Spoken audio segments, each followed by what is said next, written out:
വലിയ അത്യുത്കൃഷ്ട പദവിയുള്ള വ്യക്തിയാണ് സയ്യിദുനാ ഈസാ അലൈഹിസ്സലാം. നല്ല മനുഷ്യനാണ്. അത് ഉമ്മാക്ക് പിറന്നു. എങ്ങനത്തെ ഉമ്മയാണ്? സാലിഹത്തായ ഉമ്മയാണ്. ഖുർആൻ ഈ രണ്ട് സംഭവം പറയുന്നുണ്ട്, അതാണ് മനസ്സിലാക്കേണ്ടത്. മറിയം ബീവിയുടെ ഉമ്മ ഹന്നത്ത് ബീവി കുട്ടി പ്രസവിച്ചപ്പോഴത്തേക്കും കുട്ടിക്ക് പേര് വെച്ചു മറിയം. പേര് വെച്ചിട്ട് കുട്ടിയുടെ പടച്ച റബ്ബേ ഇന്നി അഊദുഹാ ബിക വദുരിയതഹാ മിനശ് ശൈത്വാനിർ റജീം, ഹേയ് ഇവിടെ ഞാൻ കാവല് തേടുന്നു പിശാചിനെ തൊട്ട് എന്ന് കാവല് തേടിയിട്ടാണ് ദുആ ചെയ്ത് വിടുകയാണ്. നമ്മളങ്ങനെ ദ്വാരക്കാരുണ്ട്. അതാണ് പറയുന്നത്, കാതിലങ്ങനെ ഊതിക്കൊടുക്കണം. ഈ ആയത്ത് തന്നെ ഓതണം. അതാ പണ്ഡിതന്മാർ പറയുന്നത്. ഏതായത്ത്? ഇന്നി അഊദുഹാ ബിക വദുരിയതഹാ മിനശ് ശൈത്വാനിർ റജീം. ഇതൊക്കെ പഠിച്ചു വെക്കണം. ഇതൊക്കെ ചുമ്മാ ഇങ്ങനെ വാത് കേട്ടിട്ട് ഹോ എന്ന് പറഞ്ഞ് വിട്ടുപോയാ പോരാ. ഇതൊക്കെ പഠിച്ചു വെക്കണം. ഡെയിലി ഇതൊക്കെ ചെയ്യേണ്ടതാണ്, അമലുകൾ ചെയ്യേണ്ടതാണ്. കുറെ കാര്യങ്ങളൊക്കെ അങ്ങനെ ജീവിതത്തിൽ പഠിച്ചു വെക്കേണ്ടതുണ്ട്. പഴമക്കാർ ഇതൊക്കെ നല്ലതുപോലെ അറിയുന്നവരാണ്. ഇന്ന് നമുക്ക് ഒന്നേ അറിയുള്ളൂ, ബാങ്ക് വിൽക്കാമത്തും. അത് തന്നെ എവിടെ കൊടുക്കണ്ടെന്ന് അറിയാൻ പറ്റില്ല, എപ്പോഴാണെന്ന് പോലും അറിയാൻ വരാം. കൊടുക്കണമെന്നറിയാം. അതിന് നമ്മൾ ആളെ തപ്പിക്കൊണ്ട് നടക്കാണ്. ആളെ ഒന്നും തപ്പണ്ട, എത്രയും വേഗം കൊടുക്കണം. കാരണം കുട്ടിയുടെ കാതിലേക്ക് ആദ്യം തന്നെ കേൾപ്പിക്കേണ്ടത് ഈ അല്ലാഹു അക്ബർ, അല്ലാഹു അക്ബർ ഈ വാക്കാണ്. അതെങ്ങനെ കൊടുക്കാൻ?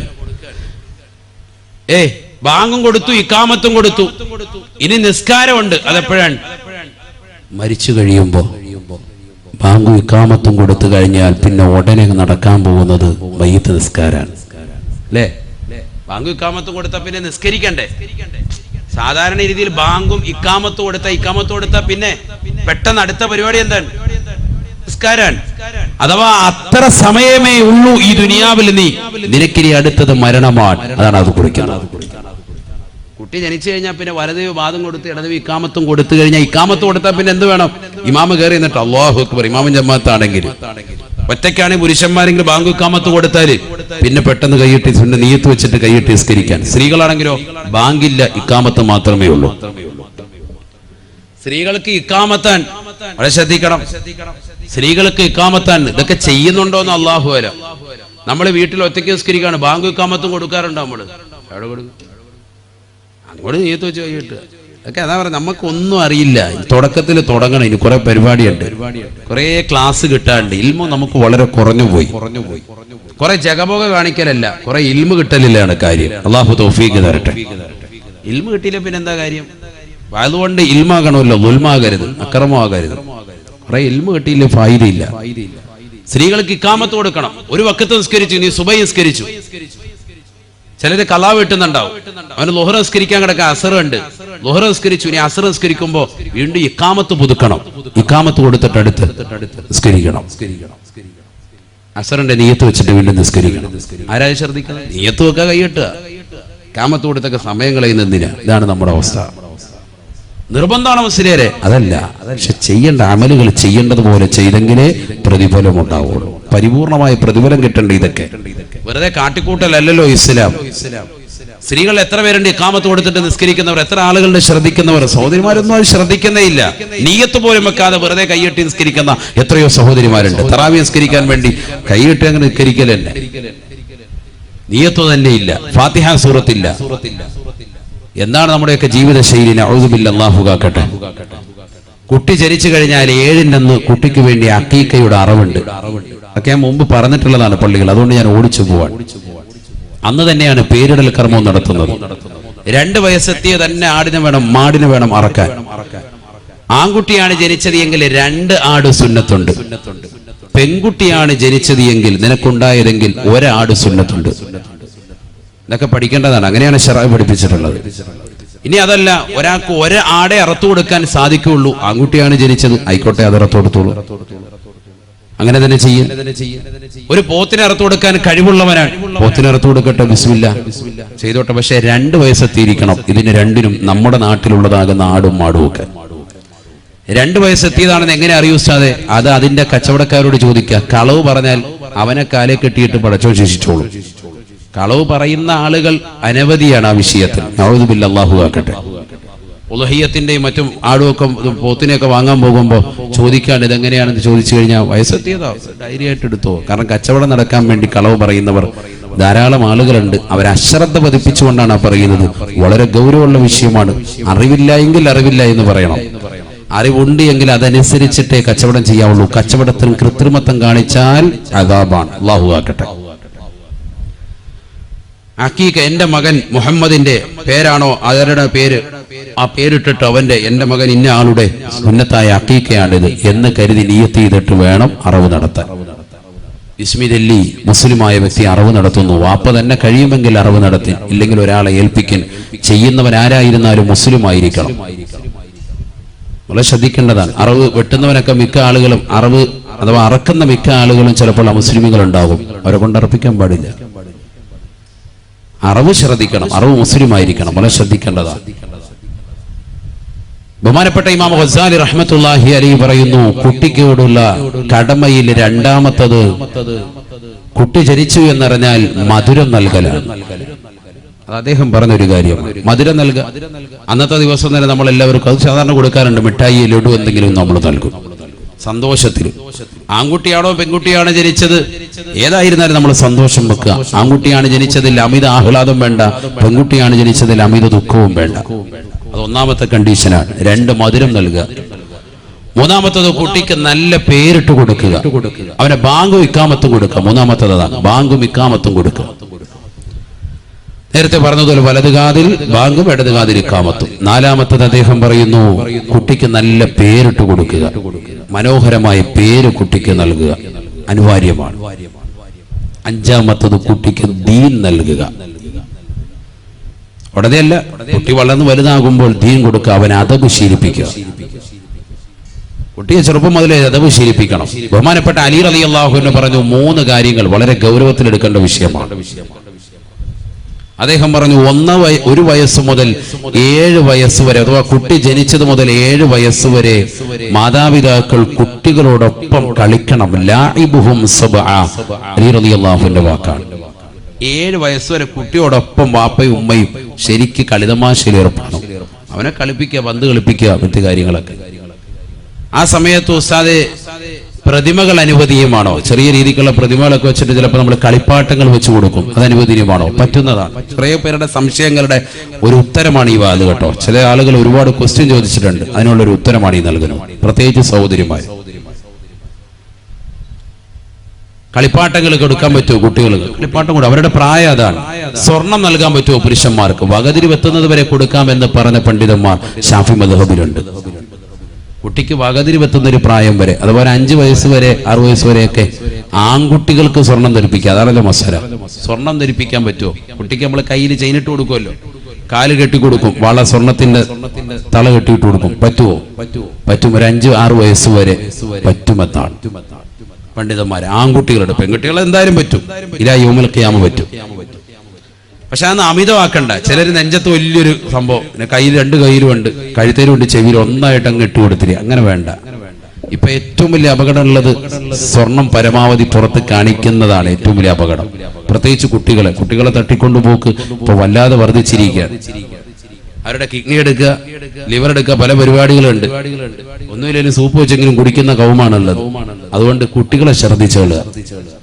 സ്വർണം ഒരുപാടിട്ട് ആഭരണങ്ങൾ ഇട്ട് അങ്ങനെ ധരിപ്പിക്കേണ്ടതില്ല. അനുവദനീയമാണ് ഇതൊക്കെ, അതാണ് ഞാൻ പറഞ്ഞത്. പെൺകുട്ടികൾക്ക് അനുവദനീയമാണല്ലോ, എന്തായാലും അനുവദനീയമാണ്. എല്ലാ പ്രായത്തിലും അനുവദനീയമാണ്. ലാഇബുഹും സബ്ആ, അലി റളിയല്ലാഹു അൻഹു പറയാണ്, 7 വയസ്സ് വരെ കുട്ടിയോടൊപ്പം ശരിക്ക് കളിതമാശയിൽ ഏർപ്പെടുക, അവരെ കളിപ്പിക്കുക. അത് കഴിഞ്ഞാലോ 7 to 14 വരെ വസാഹിബുഹും സബ്ആ, അവരോടൊപ്പം പിന്നെ നീ നിലകൊള്ളേണ്ടത് പിന്നെ ഒരു 7 വർഷക്കാലം പിന്നീട് അങ്ങോട്ട് നിലകൊള്ളേണ്ടത് അവർക്ക് നല്ല മര്യാദ പഠിപ്പിച്ചുകൊണ്ടാണ്. മര്യാദ പഠിപ്പിക്കണം. മോനെ ഭക്ഷണം കഴിക്കുന്നത് അങ്ങനെ, വലത് കൈ കൊണ്ട് കഴിക്കൽ, ഇടത് കൈ കൊണ്ട് മലമൂത്ര വിസർജനം നടത്തേണ്ടത് ആ കൈയാണ് ഉപയോഗിക്കേണ്ടത്. മൂക്ക് പിഴിയേണ്ടത് ഇടത് കൈയാണ് വേണ്ടത്. വാ ഇങ്ങനെ തുറക്കുമ്പോ, കോട്ടുവായി വിടുമ്പോ ഇടത് കൈയുടെ പത്തി മറച്ചിട്ട് പരിപൂർണമായി അടച്ചു പിടിക്കണം. അഊദു ബില്ലാഹി മിനശ് ശൈത്വാനിർ റജീം എന്ന് ചൊല്ലണം. ബിസ്മി ചൊല്ലി ആഹാരം കഴിക്കണം. അടുത്തു നിന്ന് തന്നെ ആഹാരം കഴിച്ചു തുടങ്ങണം. വാപ്പയും ഉമ്മയും ഇരിക്കുന്ന സദസ്സിൽ മക്കൾ വന്നിട്ട് ഇരിക്കാൻ പാടില്ല, ചമ്രം പടിഞ്ഞിരിക്കാൻ പാടില്ല. ഒരു കാലിന്മേൽ മറ്റൊരു കാല് കയറ്റി വെച്ച് കണ്ടിരിക്കാൻ പാടില്ല. അതൊക്കെ മിക്ക ഇന്ന് സമൂഹത്തിൽ കാണുന്ന സംഭവങ്ങളാണ്. ഉസ്താദ് വന്നാലും നാട്ടുകാർ, വാപ്പ വന്നാലും ഈ കളിയാ.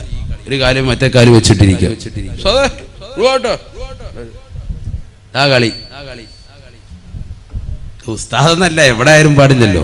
നമ്മളെ ശ്രദ്ധിക്കാൻ അതബ് കെട്ട ഇരുത്താണത്. നിങ്ങൾ മനസ്സിലാക്കി നിങ്ങളെ ഭയങ്കര വില വെച്ചെന്ന്. നമ്മളെ മനസ്സിലെന്നാന്നറിയോ? പടിജാഹിലാണല്ലോ റബ്ബ് ഇരിക്കുന്നതെന്നുള്ള ചിന്ത അപ്പോഴേ മനസ്സ് വന്നു കഴിഞ്ഞു.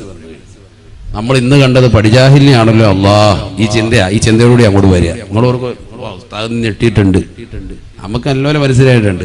അവൻ വിവരം കേട്ടവന്റെ അങ്ങേയറ്റം ആണല്ലോ റബ്ബേ ഇന്നിപ്പോ സംസാരിക്കാൻ പോകുന്നത് എന്ന് മനസ്സിലാക്കിയിട്ടാണ് വന്നിരിക്കുക. കാര്യമായിട്ട് വെച്ചിരിക്കുക. മാതാപിതാക്കളുടെ മുന്നിൽ ഇവനാരാണെന്ന് വെച്ചാൽ ഇവനൊരു ഡിഗ്രി കരഗതമാക്കിയപ്പോ, ഇവനൊരു MBBS ബിരുദധാരിയായപ്പോ മാതാപിതാക്കളെക്കാൾ വലിയ സമുന്നതനായ ആളാണ്. ഒരിക്കലും അങ്ങനെ ഇരിക്കാൻ പാടില്ല. അവരുടെ മുന്നിൽ അതബോടുകൂടി ഇരിക്കണം. നമ്മൾ ഇരുന്ന ഒരു സദസ്സിൽ വാപ്പയും ഉമ്മയും വന്നാൽ നമ്മൾ എഴുന്നേൽക്കണം. അവരെ കണ്ടുകൊണ്ട് അവരനുവാദം നൽകാതെ ഇരിക്കാൻ പാടില്ല. അവരുടെ മുന്നിലൂടെ നടക്കാൻ പാടില്ല. അവർ ഭാഷണം നടത്തുന്നതിന് ഇടയിൽ വെച്ചുകൊണ്ട് കയറി സംസാരിക്കാൻ പാടില്ല. ഓവർടേക്ക് ചെയ്ത് സംസാരിക്കാൻ പാടില്ല. ഇതൊക്കെ ചെറുപ്പത്തിലെ 7 to 14 വയസ്സിലാണ് ഇതെല്ലാം പറഞ്ഞു കൊടുക്കേണ്ടത്. ഒറ്റയടിക്കല്ല. 7 വയസ്സ് കഴിഞ്ഞ് നമ്മൾ 8ലേക്ക് എത്തിയുള്ളൂ. അവന് ഇരുതടാ, കുറെ കാര്യങ്ങൾ പറയാനുണ്ട് കേട്ടോ. കഴിക്കേണ്ടത് ഇങ്ങനെ കഴിക്കാം പാപ്പ കണ്ട. എന്നിട്ട് അവന്റെ മീനുമൊക്കെ എടുത്തിട്ട് നെയ്മീനുമൊക്കെ എടുത്ത് കണ്ട. ചില ആൾക്കാർ അങ്ങനെ ഉണ്ട്, മക്കളെ പഠിപ്പിക്കുന്ന. മക്കളതെ ഇങ്ങനെ വേണം കഴിക്കാം മീന്, അവന്റെ മീനെടുത്ത് തിന്നുകൊണ്ടിരിക്കുക. അങ്ങനെ എല്ലാം കൂടി ഒറ്റ ദിവസം ഇട്ട് പഠിപ്പിക്കാൻ നിൽക്കണ്ട. ഇതൊക്കെ ഘട്ടം ഘട്ടമായിട്ട് ഇതൊക്കെ സമയം ഉണ്ടാവും. മക്കളുടെ പിറകെ നിൽക്കാൻ വയ്യെങ്കിൽ നിങ്ങൾ ഈ പണിക്ക് പോവണ്ട. അതാണ് ഒറ്റ വാക്കി പറഞ്ഞാല്. മക്കള് പിഴയ്ക്കുമെന്ന് പേടിയുണ്ടോ? എന്നാ പിന്നെ ഈ പരിപാടിക്ക് നിൽക്കണ്ട. മക്കള് സാലിഹാകണമെങ്കിൽ അവരുടെ പിറകെ കൂടണമെന്നാണ് അലി റളിയല്ലാഹു അൻഹു പറയും. അതിന് 1 to 7 വയസ്സുവരെ ശരിക്ക് കളിപ്പിക്കണം. മക്കളെ കളിതമാശ തന്നെ വിടണം. അവരെ വെറുതെ അങ്ങ് വിട്ടേക്ക്. അവരുടെ പരിപാടി ഇത് തന്നെയാണ്. ആ സമയത്ത് അവരെ നോവിക്കാനോ ഇടിക്കാനോ ചില ആളുകളുണ്ട്. 2 വയസ്സെത്തുമ്പോഴേ തന്നെ മക്കളെ അങ്ങോട്ട് ഇടിക്കുക. മൂത്രമൊഴിക്കാൻ സ്വയമേ കഴിയിക്കണം. മൂത്രമൊഴിക്കാൻ മുട്ടിയെ പറഞ്ഞോണം. എന്നിട്ടാ നീ മൂത്രമൊഴിച്ച എന്ന് പറഞ്ഞാൽ അവനെ അങ്ങോട്ട് ഇടിക്കുക. അങ്ങനെ ചെറുപ്പത്തിലെ ചെയ്ത എത്രയോ കുട്ടികൾ പെട്ടെന്ന് തന്നെ അസുഖം വന്നു പോയിട്ടുണ്ടെന്നറിയോ? എത്രയോ പെൺകുട്ടികൾക്ക് വലിയ വിഷയമാണത്. മൂത്രം ഒഴിച്ചുകൊണ്ട് നമ്മൾ ഇരിക്കുന്നത് കാണുന്ന സമയത്ത് തന്നെ നമ്മൾ പേടിപ്പിക്കുക. റസൂലുള്ളാഹി സ്വല്ലല്ലാഹു അലൈഹി വസല്ലം തങ്ങൾ ശക്തമായി എതിർത്തതല്ലേ? യഹൂദിയായ ഒരു മനുഷ്യൻ ഹബീബായ റസൂലുള്ളാഹി സ്വല്ലല്ലാഹു അലൈഹി വസല്ലമ തങ്ങളുടെ പള്ളിയിലേക്ക് വരുകയാണ്. റസൂലുള്ളാഹി സ്വല്ലല്ലാഹു അലൈഹി വസല്ലമ തങ്ങളുടെ മദീന പള്ളിയിൽ വന്നിരുന്നുകൊണ്ട് കാഷ്ടിക്കുകയാണ്. അഷ്റഫുൽ ഖൽഖ് സ്വല്ലല്ലാഹു അലൈഹി വസല്ലമ തങ്ങളും കൂട്ടരും കടന്നു വരുകയാണ്. ബഹുമാനപ്പെട്ട റസൂലുള്ളാഹി സ്വല്ലല്ലാഹു അലൈഹി വസല്ലമ തങ്ങളുടെ സ്വഹാബത്ത് അദ്ദേഹത്തിന്റെ തലവെട്ടാൻ വേണ്ടി വാൾ ഊരുകയാണ്. ഉറയിൽ നിന്ന് വാൾ ഊരുന്നത് കണ്ടപ്പോ അല്ലാഹുവിന്റെ റസൂൽ തടുക്കുകയാണ്. സ്വഹാബ, പാടില്ല സ്വഹാബ, പാടില്ല സ്വഹാബ. എല്ലാരും മാറ്റി നിർത്തി. അദ്ദേഹം മലമൂത്ര വിസർജനം കഴിഞ്ഞു. അവിടുന്ന് എഴുന്നേറ്റ് അദ്ദേഹം പോകുമ്പോ അദ്ദേഹത്തെ വിളിച്ചിട്ട് പറഞ്ഞു, ഇത് ഞങ്ങളുടെ ആരാധനാലയമാണ്, ഇതിനകത്ത് മേലിൽ ഇത്തരത്തിൽ ചെയ്യാൻ പാടില്ല. അദ്ദേഹം അത് കേട്ടു. വാളുകൊണ്ട് ഇങ്ങനെ നിൽക്കുക. ഉമർ റളിയല്ലാഹു അൻഹു ഉൾപ്പെടെയുള്ളവര് അദ്ദേഹത്തൊന്നും ചെയ്തില്ല. സഹാബത്ത് ചോദിച്ചു, എന്താ നബിയെ കണ്ടത്? ഒരു അവിശ്വാസിയായ മനുഷ്യൻ പള്ളിയുടെ കത്തലത്തിൽ വന്നിട്ട് ഇങ്ങനെ കാഷ്ടിച്ചിട്ട് അവനെ വെറുതെ വിടുകയാണോ? നമ്മളാണ് വെച്ചേക്കോ? മുത്തുനബി സല്ലല്ലാഹു അലൈഹി വസല്ലമ തങ്ങളെ പഠിപ്പിക്കുകയാണ്. 2 കാരണങ്ങളുണ്ട്. അതിന് 2 കാരണങ്ങളുണ്ട്. ഒന്ന്, അദ്ദേഹം അങ്ങനെ മലമൂത്ര വിസർജനം നടത്തി തുടങ്ങുന്നതിനിടയിൽ നമ്മൾ വന്നിട്ട് ഇവിടെ പറ്റത്തില്ല എന്ന് പറഞ്ഞാല് അയാളൊരു ഒറ്റ ഓട്ടം ഓടും. ഓടുന്ന വഴിക്ക് മൊത്തത്തിൽ തൂറി ആകെ ഹറാക്കാക്കി വിളിക്കിറങ്ങിയിട്ടാവും പോവുക. അല്ലേ? ശരിയല്ലേ? അവിടെ മുഴുവനാവും. പിന്നെ കഴുകാൻ മൊത്തത്തിൽ ഓടണം. ഓസം പിടിച്ചോണ്ട് പുറകെ നടക്കണം. ഇതാകുമ്പോ ഒരിടത്ത് തന്നെ ഉള്ളൂ, എളുപ്പമുണ്ട് പരിപാടി. എന്താ? രണ്ടാമത്തെ കാരണമാണ് മർമ്മപ്രധാനം. 2, അദ്ദേഹത്തിന് പിന്നീട് ആരോഗ്യപരമായ പ്രശ്നങ്ങൾ ഉണ്ടാകും. സയ്യിദുനാ റസൂലുള്ളാഹി അറപ്പിക്കുമ്പോഴേ പെട്ടെന്ന് പാടില്ല എന്ന് പറയുമ്പോൾ ഇതിന്ന് മക്കൾ ഏറ്റവും കൂടുതൽ ചെയ്ത് നമ്മളാണ്. കല്യാണ വീട്ടിൽ പോയിട്ട് പറയാതെ നീ മൂത്രം ഒഴിച്ചു എന്താ പരിപാടി കാണിച്ചു, വീട്ടിലെത്തുമ്പോ ചെവിയൊക്കെ പിടിച്ച് കറക്കിയിട്ട് 2 തലക്കിട്ടൊക്കെ 2 അടിയൊക്കെ അടിച്ച് കുട്ടി പേടി തട്ടി ആകെ വിഷയായി. പിന്നെ മൂത്രം ഒഴിക്കുമ്പോൾ പകുതിക്ക് ഇങ്ങനെ വിറച്ച് നിന്ന് പോവാ, അസുഖങ്ങളാകുക. നമ്മൾ അങ്ങനെ ധൃതി പിടിക്കണ്ട. അതൊക്കെ പതുക്കെ. ഈ ഇരിക്കുന്ന മിക്ക ആളുകൾ ഒരുവശം 15 വയസ്സും കടന്നു മുള്ളിയിട്ടുള്ള ടീമുകളുണ്ടാവും കടക്കയിൽ. ഉറപ്പാണ്. എത്ര ആൾക്കാരുണ്ട്? 12, 10, 15 വയസ്സ് വരെയൊക്കെ കടന്നു മുള്ളിയിട്ട് അവസാനം ഓതി മന്ദിരിച്ച് കോഴിമുട്ട തലയെ വെച്ച് ഊതിയിട്ടാണ് ഇത് മാറിയിട്ട് തന്നെ ഉള്ളത്. അങ്ങനത്തെ ടീമുകൾ മക്കളെ കൊണ്ടുവന്ന് 1.5 വയസ്സാകുമ്പോഴേ മൂത്രം ഒഴിക്കുന്നു പറഞ്ഞില്ലെങ്കിൽ ഞാൻ ഇടിക്കുമെന്ന് പറയുന്നതിൽ എന്താ അർത്ഥം? ശ്രദ്ധിക്കേണ്ടതാണ്. ആരോഗ്യപരമായ മക്കളെ നമ്മൾ ശ്രദ്ധിക്കണ്ടേ? അതുകൊണ്ട് 7 വയസ്സ് വരെ മക്കളെ അങ്ങനെ വിട്. പഠിപ്പിക്കേണ്ട കാര്യങ്ങൾ ഓരോ പ്രായം എത്തുമ്പോൾ അവർക്ക് പക്വത വരുമ്പോൾ അങ്ങോട്ട് പറഞ്ഞു കൊടുക്കാം. അത് ശ്രദ്ധിക്കാം, വിഷയമില്ല. അവരോടൊപ്പം കളിതമാശയിൽ ഏർപ്പെടും. മനസ്സ് വിഷമിപ്പിക്കുന്ന ഒന്നും പാടില്ല ആ സമയത്ത്. അങ്ങനെ നിങ്ങൾ ചെയ്തു നോക്കിയേ.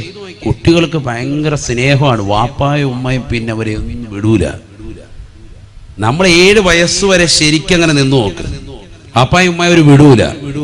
ഞാൻ ഇന്നലെ ജുമാ കഴിഞ്ഞിട്ട് തിരിച്ചു പോയില്ലല്ലോ, തിരുവനന്തപുരത്തായിരുന്നു വാഴ്. അത് കഴിഞ്ഞിട്ട് ഞാൻ തിരിച്ചു പോയിട്ടില്ല, പരിസരത്ത് തന്നെ കറങ്ങായിരുന്നു. അങ്ങനെ ഞാൻ നിൽക്കുമ്പോ വീട്ടുകാരെന്നെ ഫോൺ ചെയ്തു. ഭാര്യ ഫോൺ ചെയ്തിട്ട് ചോദിച്ചു, എന്താ എപ്പോഴാ വരിക? ഞാൻ ഇന്ന് രാത്രിയിൽ കരുനാഗപ്പള്ളി വാഴുന്നുണ്ട്, അതുകൂടെ കഴിഞ്ഞിട്ടാകുക. അപ്പൊ പറയുന്നു, മൂത്ത മകള് ഇന്നലെ ജുമാ കഴിഞ്ഞ് എന്റെ വാപ്പ സരി ഉസ്താദ് പള്ളിയിൽ നിന്ന് ജുമാ കഴിഞ്ഞ് തിരിച്ചു വന്നു. 2:30 വീട്ടിലെത്തിയപ്പോ മകള് ചോദിച്ചു, അപ്പായി ഉസ്താദാണല്ലോ, അപ്പ പള്ളിയിൽ പോയിട്ട് വന്നല്ല, എന്നിട്ടെന്താ അബ്ബ വരാത്തെന്താ? അബ്ബ എന്നാണ് എന്നെ വിളിക്കുക. അബുനെന്ന് പറഞ്ഞാൽ വാപ്പ എന്നാണല്ലോ. അപ്പൊ അവളെ ഏറ്റവും എളുപ്പമാകുന്ന വാചകത്തിൽ അങ്ങനെ തന്നെ അങ്ങ് ശീലിപ്പിച്ചു, അബ്ബ എന്നാണ് വിളിക്കുക. അബ്ബ എന്താണ് വരാത്തത്? ഉമ്മയോട് ചോദിക്കാൻ, ഭാര്യയോട് ചോദിക്കാൻ. അപ്പൊ അവര് പറഞ്ഞു, അത് പ്രസംഗം ഉള്ളത് കൊണ്ടാണ്. അപ്പം വാപ്പാക്ക് പ്രസംഗം ഇല്ലേ? വാപ്പാക്ക് എന്താ പ്രസംഗം ഇല്ലേ?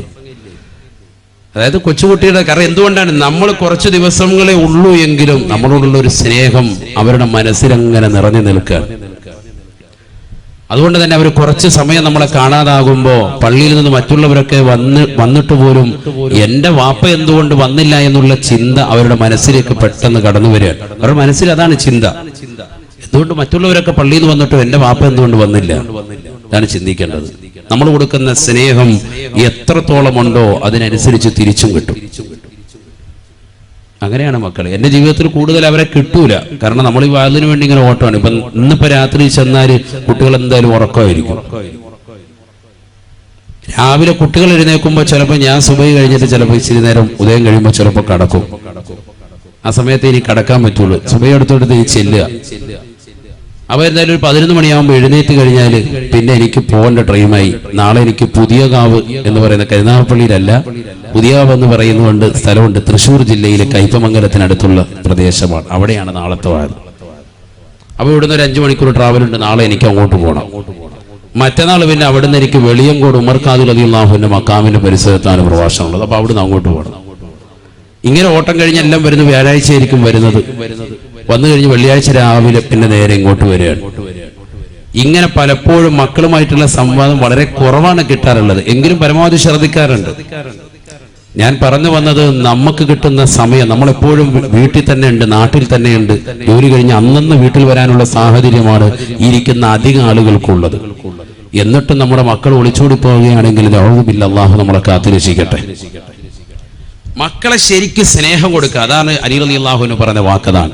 7 വയസ്സുവരെ അവരെ പിടിക്കുക, ശരിക്ക് പിടിക്കുക. പാപ്പായി ഉമ്മായി രണ്ടുപേരും കൂടുക, കളിപ്പിക്കുന്നതിൽ മക്കളോടൊപ്പം കൂടുക. അതാണ് അവരുടെ പുറകെ നിൽക്കുക. പാപ്പ വലിയ പ്രായം ചെന്ന വ്യക്തിയാണെന്ന് പറഞ്ഞ് മാറി നിൽക്കണ്ട, പന്ത് കളിക്കാൻ അവരുടെ കൂടെ കൂടണം. ഹബീബായ റസൂലുള്ളാഹി സ്വല്ലല്ലാഹു അലൈഹി വസല്ലം തങ്ങളെ പരിചയമില്ലയോ? അഷ്റഫുൽ ഖൽഖല്ലയോ, ലോകത്തിന്റെ നായകനല്ലയോ? എത്രയേറെ പ്രശ്നങ്ങൾ അല്ലാഹുവിന്റെ റസൂൽ അവിടുന്ന് പരിഹരിച്ച വ്യക്തിയാണ്. അന്താരാഷ്ട്ര കാര്യങ്ങളിൽ ഇടപെടുമ്പോൾ പോലും പ്രവാചകൻ തന്നെ കുടുംബത്തിന്റെ കാര്യം ഇടപെടുകയാണ്.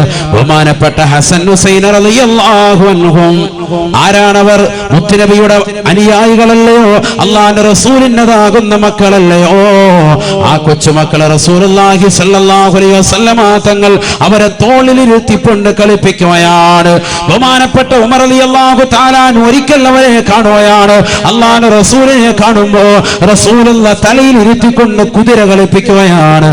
ബഹുമാനപ്പെട്ട ഉമർ ഇബ്നുൽ ഖത്താബ് റളിയല്ലാഹു തആല പറയുകയാണ്, നിഅമൽ ഫറസു തഹ്തകുമാ, എത്ര നല്ല കുതിരയാണ്, എത്ര നല്ല കുതിരയാണ്, കുതിരയാണ്. നിങ്ങൾ കുതിര പുറത്താണല്ലോ കയറിയിരിക്കുന്നത്, നിങ്ങളുടെ താഴെയുള്ളത് എത്ര മനോഹരമായ കുതിരയാണ്, കുതിരയാണ്. അല്ലാഹുവിന്റെ റസൂലുടനെ പുഞ്ചിരിച്ചുകൊണ്ട് പറയുകയാ, തന്റെ പിഞ്ചോമന മക്കളെ തോളിലെടുത്തുകൊണ്ട് കുതിര കളിപ്പിക്കുകയാണ്. കുതിര നടക്കുന്നത് പോലെ നടക്കുകയാണ്. അല്ലാഹുവിന്റെ റസൂൽ ഉടനെ തന്നെ പറയുകയാണ്, വനിഅമൽ ഫാരിസാനിഹുമാ, ഉമറേ ഉമറേ, എത്ര നല്ല സവാരിക്കാരാണ് ഇവരെന്നറിയുമോ എന്ന് ഹബീബുനാ ഷഫീഉനാ റസൂലുള്ളാഹി. ഞാൻ നല്ല കുതിരയാണ് എങ്കിൽ ആ കുതിരപ്പുറത്ത് മാന്യമായ രീതിയിൽ യാത്ര ചെയ്യാൻ അറിയാവുന്ന നല്ല 2 സവാരിക്കാരാണ് ഇവര് കേട്ടോ. സയ്യിദുനാ റസൂലുള്ളാഹി വനിഅമൽ ഫാരിസാനിഹുമാ സയ്യിദുനാ റസൂലുള്ളാഹി. നമ്മളാണെങ്കിൽ നമ്മുടെ വീട്ടിൽ നിന്ന് വരുമ്പോഴത്തേക്ക് നമ്മളിങ്ങനെ തോളത്ത് കളിപ്പിച്ചോണ്ടിരിക്കുക. നല്ല കുതിരയാണല്ലോ താഴെ കിടക്കുന്നത്. ഇങ്ങനെ പറഞ്ഞു കഴിഞ്ഞാൽ പിള്ളേരെ ചെവിക്ക് 2 അടി ഇങ്ങോട്ട് ഇറങ്ങണാവ് ഇവരുണ്ട് ചാടിച്ച്. നബി ആ പരിപാടിയൊന്നും ഇല്ല, ഇതിന്റെ പുറകെ തന്നെ നിൽക്കുക. ആദരവായ റസൂലുള്ളാഹി സ്വല്ലല്ലാഹു അലൈഹി വസല്ലമ തങ്ങൾ നമസ്കരിക്കുകയാണ്. നബി തങ്ങൾ സുജൂദിൽ കിടക്കുന്ന സമയത്ത് ബഹുമാനപ്പെട്ട ഹസൻ ഹുസൈൻ റളിയല്ലാഹു അൻഹുമാ ഇതേ രീതിയിൽ കളിക്കുകയാണ്. കാരണം നമസ്കാരത്തിലല്ലാത്തപ്പോ നബി ഇങ്ങനെ ചെയ്തിട്ടുണ്ട്. അപ്പൊ കുട്ടികൾക്ക് സുജൂദി കിടക്കുന്ന കണ്ടപ്പോ അവർക്ക് തോന്നി ആ കുതിരകളിയാണെന്ന്. ഓടി വന്ന് തോളത്ത് കയറും. നബി സല്ലല്ലാഹു അലൈഹി വസല്ലം തങ്ങൾ സുജൂദിൽ തന്നെ അങ്ങനെ കിടക്കുകയാണ്, എഴുന്നേക്കുന്നില്ല. കാരണം എന്താ? അവര് കളിച്ചോട്ടെ, അവർക്ക് ഞാൻ എഴുന്നേക്കുമ്പോ അവർക്കൊരു ബുദ്ധിമുട്ടാകണ്ട, മറിഞ്ഞു വീഴണ്ട. അതിന് നബി സുജൂദിൽ കുറെ നേരം ദീർഘിച്ചു കിടന്നു. നമ്മളാണെങ്കിൽ നിസ്കാരത്തിൽ കേൾക്കുമ്പോ ഞാൻ അങ്ങോട്ട് കയറരുതെന്ന് പറഞ്ഞിട്ടുള്ളല്ലേ നിസ്കാരം മുറിയിലോട്ട്. അവരെ ശരിക്ക് ഇടിച്ച് തകർത്ത് ആകെ ബച്ചയും ബഹളവും. പെണ്ണുങ്ങളെ വിളിച്ചിട്ട് ഇവനെ കൊണ്ടു കാലേ വരെ ഒരൊറ്റ ഏറ്, വാതിലിന്റെ 2 അട ബഹളമായിരിക്കും.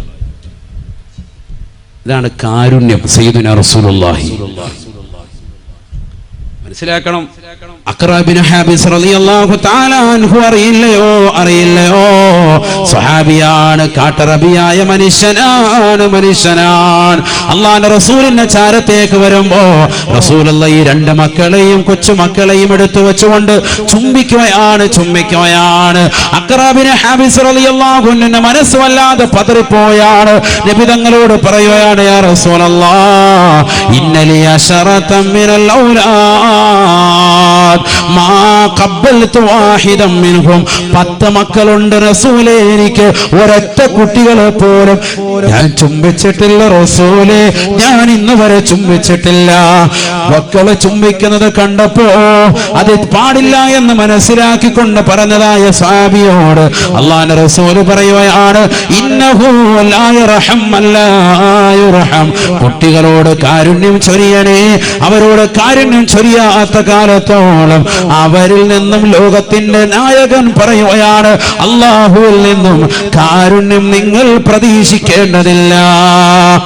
മക്കൾ എന്തുകൊണ്ടാണ് മാതാപിതാക്കളെ വൃദ്ധസനത്തിലേക്ക് തള്ളിയിടുന്നത്?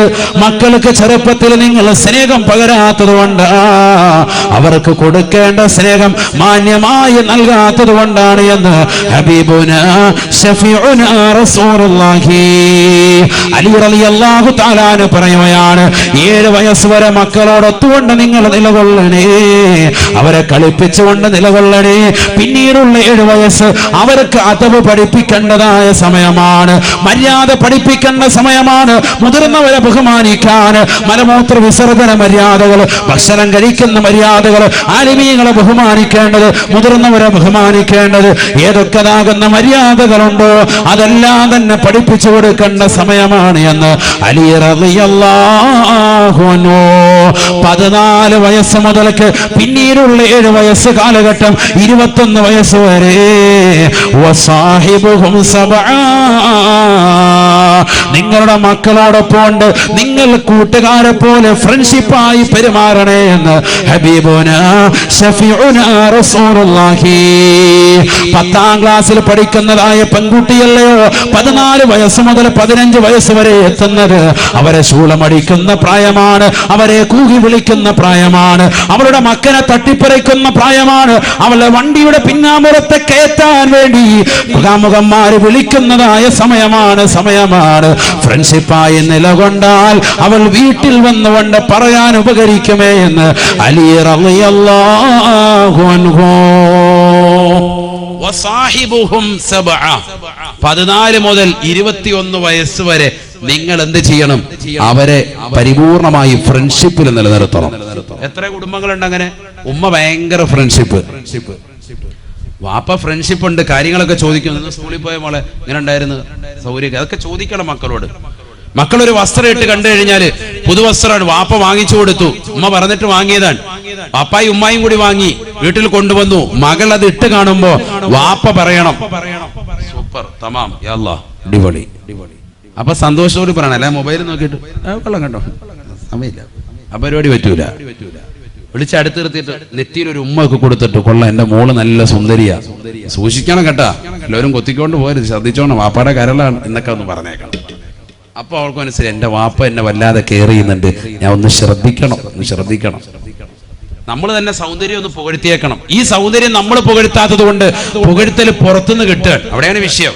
ഇവിടെ പുറത്തോട്ട് പോകുമ്പോ ബസ്സിന്റെ ക്ലീനർ സൂപ്പറാണല്ലേ, അടിപൊളിയാണല്ലേ, മഞ്ഞയായിരുന്നു നല്ലത് ഇന്നലെ ഇട്ടത്.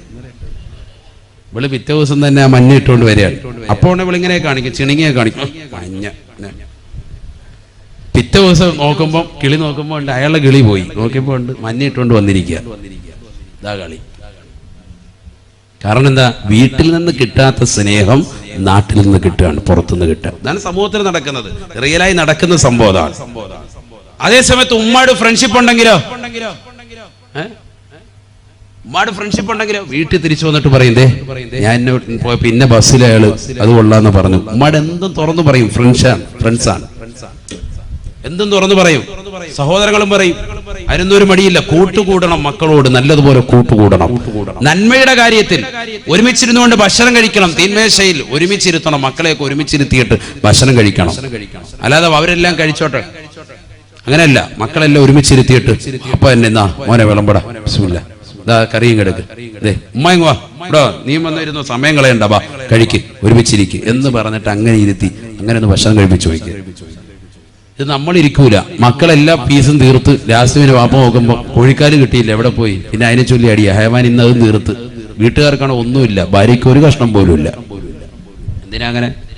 കഷ്ണത്തിന്റെ പേര് അടിയിടണ്ട, ഒരു വനവശമോ ഇല്ല. മക്കളുടെ കാര്യം എല്ലാം അറിയാനും പറ്റും. അവർ സ്കൂളിൽ പോയോ, പഠിക്കുന്നുണ്ടോ, ട്യൂഷന് പോയിട്ടുണ്ടോ, അവരുടെ കാര്യങ്ങളൊക്കെ ചോദിക്കും എന്നാണ് ഷറായി പഠിപ്പിച്ചത്. ഇല്ലെങ്കിൽ വാപ്പയുടെ ഉമ്മയുടെ സംതൃപ്തി അറിയണം. നമ്മൾ ആരെങ്കിലും ശ്രദ്ധിച്ചിട്ടുണ്ടോ? വാപ്പാടെ ഉമ്മയുടെ സംതൃപ്തി അറിയാതെ മക്കള് നേരത്തെ വെട്ടി വിഴുങ്ങാൻ പാടില്ല, കഴിക്കാൻ പാടില്ല. വീട്ടിലൊരു ഭക്ഷണം വെച്ചു, ബിരിയാണി വെച്ചു, ഉമ്മ വെച്ച ബിരിയാണിയാണ്, എല്ലാരും വരട്ടെ, എല്ലാരും കൂടി ഒന്നിച്ചിരുന്നിട്ട് ആഹാരം കഴിക്കുക. അതാണ് നല്ല മനോഹരം. എന്തായിരുന്നാലും വാപ്പ അല്ലെങ്കിൽ ഉമ്മാടി ചോദിക്കണം, വാപ്പ വരാൻ വൈകുവോ? അപ്പൊ ഉമ്മ പറയാം, മോൻ കഴിച്ചോ, അനുവാദം തന്നെങ്കിൽ മാത്രമേ കൈയിടാവുള്ളൂ. ഒന്നിച്ചിരുന്ന് അങ്ങനെ കഴിച്ച് ശീലിച്ച് ആ കുടുംബത്തിലെ ഐക്യം അങ്ങനെ നിലനിൽക്കും. ഭയങ്കര റാഹത്താണ്, മനസ്സിനൊരു സന്തോഷം. ഭാര്യയുടെ വായിലേക്ക് ഒരു ഉരുള, മക്കളുടെ വായിലേക്ക് ഒരു ഉരുള. എന്തിനാ നാണിക്കുന്നത്? സ്വന്തം മക്കളല്ലേ, മക്കൾ ഇത് കണ്ടു വളരട്ടെ, ഈ സ്നേഹ കൂട്ടായ്മ കണ്ടു വളരട്ടെ. അവള് പിന്നെ ഒരിക്കലും ചങ്ക് പറിച്ചു തരുന്ന മാതാപിതാക്കളുള്ളപ്പോ പിന്നെന്തിനാ വേറൊരു ചങ്കിന് അവള് കൂട്ടുകൂടുന്നത്? വേറൊരു കൂട്ടുകൂട്ട് പോകുന്നത് എന്തിനാ? എന്റെ മാതാപിതാക്കളെ വഞ്ചിച്ചിട്ട് ഞാൻ ഒരിക്കലും പോകൂല. അവള് ദൃഢനിശ്ചയം ചെയ്യും, ഉറപ്പാണ്. നമുക്കൊരു പ്രശ്നമുണ്ട് പുരുഷന്മാർക്ക്, എന്താണെന്നറിയാം? നമ്മൾ പാവങ്ങളാണ്. നമ്മൾ സ്നേഹം ഉള്ളിലുണ്ട്, പുറത്ത് കാണിക്കാത്തവരാണ്. അവിടെയാണ് ഏറ്റവും വലിയ പ്രശ്നം. അധിക ഉപ്പമാർക്കും പ്രശ്നം പറ്റുന്നത് അവിടെയാണ്. സ്നേഹം ഇഷ്ടം പോലെ ഉണ്ട്, മക്കൾക്ക് എന്തും കൊടുക്കും. ഏത് ഡ്രസ്സാണ് വേണ്ടത്? യസ്വാരതി പോണോ, നാളെ പോണോ, റെഡി, നമ്മൾ റെഡി. ഏത് കടയിലാണ് പോകേണ്ടത്, ഏത് മോഡൽ വേണമെങ്കിലും ഡ്രസ്സ് നമ്മൾ എടുത്തു കൊടുക്കാൻ റെഡിയാണ്. പൈസ ഇങ്ങനെ എണ്ണി കൊടുക്കും. പക്ഷേ അതിന്റെ പിറകെ നിൽക്കാൻ നമുക്ക് സമയമില്ല. അവരത് ചെയ്തോട്ടെ, നടന്നോട്ടെ എന്നുള്ള ചിന്താഗതി അതാകരുത്. നമ്മൾ അവരുടെ പിറകെ തന്നെ കൂടണം, കൂടിയേ പറ്റൂ. അതാണ് ദീൻ പറയുന്നത്. ഇല്ലെങ്കിൽ മക്കൾ പിഴച്ചു പോകും. മക്കളുണ്ടോ അവരുടെ പിറകെ കൂടിയേ പറ്റൂ. അവരുടെ കാര്യങ്ങൾ ശ്രദ്ധിച്ചേ പറ്റൂ. ട്യൂഷൻ ഏൽപ്പിച്ചു കൊടുത്ത് എവിടെയെങ്കിലും ട്യൂഷന് പോകുന്നുണ്ടോ? ഈ ഇരിക്കുന്ന എത്ര പേർക്ക് പറയാൻ സാധിക്കും, മക്കൾ ഇന്ന സ്ഥലത്താണ് ട്യൂഷന് പോകുന്നത്, അവൻ ഇത്ര മണിക്ക് കറക്റ്റായിട്ട് അവിടെ ചെല്ലുന്നുണ്ട്, ആ ട്യൂഷൻ സെന്ററിന്റെ ഇന്ന ഭാഗത്താണ് അവന്റെ സൈക്കിൾ കൊണ്ടുപോയി വെക്കുന്നത്, അവൻ ഇത്ര മണിക്ക് ആ സൈക്കിൾ എടുത്തിട്ട് അവിടെ നിന്ന് വന്ന് ഇന്ന കടയിൽ നിന്ന് പാല് വാങ്ങിച്ച് ഇന്നടത്ത് നിന്ന് പലചരക്ക് സാധനം വാങ്ങിച്ച് ഇത്ര മണിക്ക് അവൻ കറക്റ്റ് വീട്ടിലെത്തുന്നുണ്ട്. ആർക്കാ പറയാൻ സാധിക്കുന്നത്? നമ്മൾ ഈ കണക്ക് കൂട്ടുന്നത് മുഴുവൻ സമയം ഒരു പക്ഷേ പിഴവായിരിക്കും. അവൻ ആ സമയത്ത് തിയേറ്ററിലായിരിക്കും. അവൻ ആ സമയത്ത് പൈങ്കിളി പുസ്തകങ്ങൾ വാങ്ങാൻ ഇന്ന കടയിൽ വന്നിട്ട് ക്യൂ നിൽക്കുന്നവനായിരിക്കും. മക്കൾക്ക് നമ്മൾ കൊടുക്കേണ്ട കുറെ കാര്യങ്ങൾ കൊടുക്കാത്തത് കൊണ്ടാണിത്. ദീൻ കൊടുക്കേണ്ട സമയത്ത് ദീൻ കൊടുക്കണം. മദ്രസ വിദ്യാഭ്യാസം കൊടുക്കേണ്ട പ്രായത്തിൽ അത് നിർബന്ധമായും കൊടുക്കണം. അത് കേവലം ശനി ഞായറും 2 ദിവസങ്ങൾ വെച്ച് ഒതുക്കാൻ പാടില്ല. മദ്രസയിൽ വിട്ട് തന്നെ ശീലിപ്പിക്കണം. കാരണം അവൻ ശീലിക്കട്ടെ. അതിരാവിലെ എഴുന്നേറ്റ് അങ്ങനെ സുബൈ നമസ്കരിക്കുന്ന ഒരു ശീലം ഉണ്ടാവട്ടെ. ഞാൻ ജുമായ്ക്ക് പറഞ്ഞില്ലേ, മക്കളോടും കുടുംബത്തോടും നമസ്കാരം കൊണ്ട് കൽപ്പിക്കട്ടെ മാതാപിതാക്കൾ. നിർബന്ധമായും കൽപ്പിക്കണം. മക്കൾ അത് ബുദ്ധിമുട്ടായിട്ട് ഇറങ്ങിപ്പോയെങ്കിലോ അൽഹംദുലില്ലാ ഇറങ്ങിപ്പോയിക്കോട്ടെ. കാരണം നമ്മുടെ ചെലവിൽ കഴിയുന്നവരാണോ നിർബന്ധമായും 5 വഖത്ത് നമസ്കാരം നിലനിർത്തിയേ പറ്റൂ. അത് ചെറുപ്പം മുതലേ അങ്ങനെ ശീലിപ്പിക്കണം, നിർബന്ധമാണ്. ഭാര്യയോടും പറയണം, നിസ്കരിച്ചേ പറ്റൂ. സുബഹി മുതൽ ഇശാ വരെയുള്ള മുഴുവൻ നമസ്കാരങ്ങളും ശ്രദ്ധ പതിപ്പിച്ചേ പറ്റൂ. ശുദ്ധി ഉണ്ടോ, നമസ്കാരം നിർബന്ധമാണ്.